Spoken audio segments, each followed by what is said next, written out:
In April, the energy price cap guarantee is set to rise by 20%, meaning that households will see their energy bills increase by a fifth.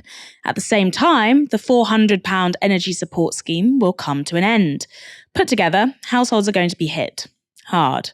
But now, money-saving expert Martin Lewis has written an open letter to Jeremy Hunt, demanding that he rethinks this plan. He explained why to Good Morning Britain. Now, it's important to understand energy prices are effectively nationalised at the moment. They're either set by the government or they're set by the regulator. Pretty much everybody in England, Scotland and Wales pays the energy price guarantee, which is the state subsidised energy tariff. And that is what is going to increase by 20% on the 1st of April. Now, when that announcement first came out in the autumn statement, wholesale energy prices, the rates that the gas and electricity retailers pay, were very substantially higher than they are now.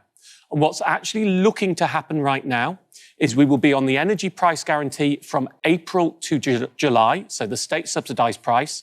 And at that point, the price cap set by the regulator that is dictated by wholesale prices will then drop below the energy price guarantee, both where it is now and the increased one, and we will move to the price cap. So the state will no longer be subsidising, and as it had expected to subsidise for another, getting on for a year, that won't have to happen.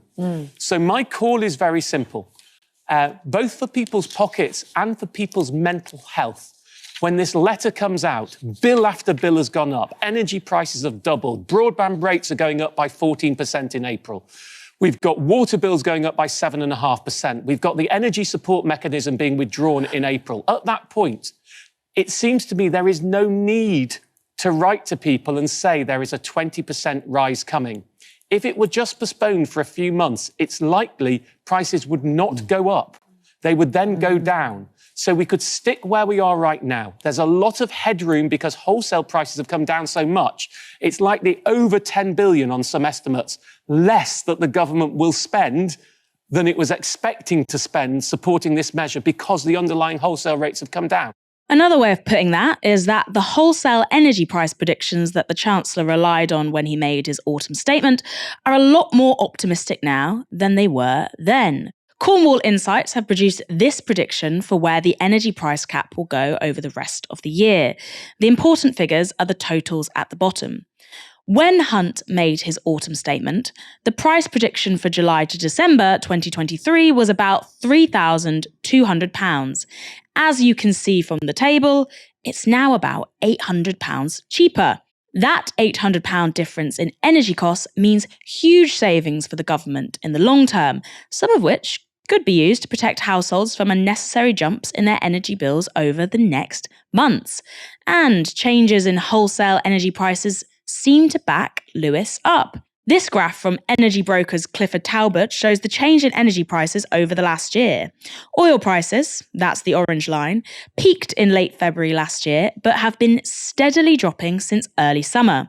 Gas prices, the blue, and electricity, the green, both peaked in August, but they've been dropping since. At this point, wholesale prices are no higher than they were before the war in Ukraine began. Extending the current level of the price cap guarantee for a few extra months will save millions of people a lot of money and a lot of stress. But it'll dig into the savings the government is looking to make as wholesale prices drop. Ash, will the government back Martin Lewis? I think that there's a roughly 50-50 chance that they might. So when you look at how the economy's been doing, we've very narrowly averted a recession so far, and that's with having an energy price cap. Should households be forced into paying much higher bills, and even just facing the prospect of paying much higher bills, which means that they reduce spending elsewhere, that narrow averting of a recession might evaporate because you have a collapse in consumer spending. So I don't think that the decision is going to be made by Jeremy Hunt and Rishi Sunak on the basis of what's most compassionate for households, because that's not how the Conservative Party work.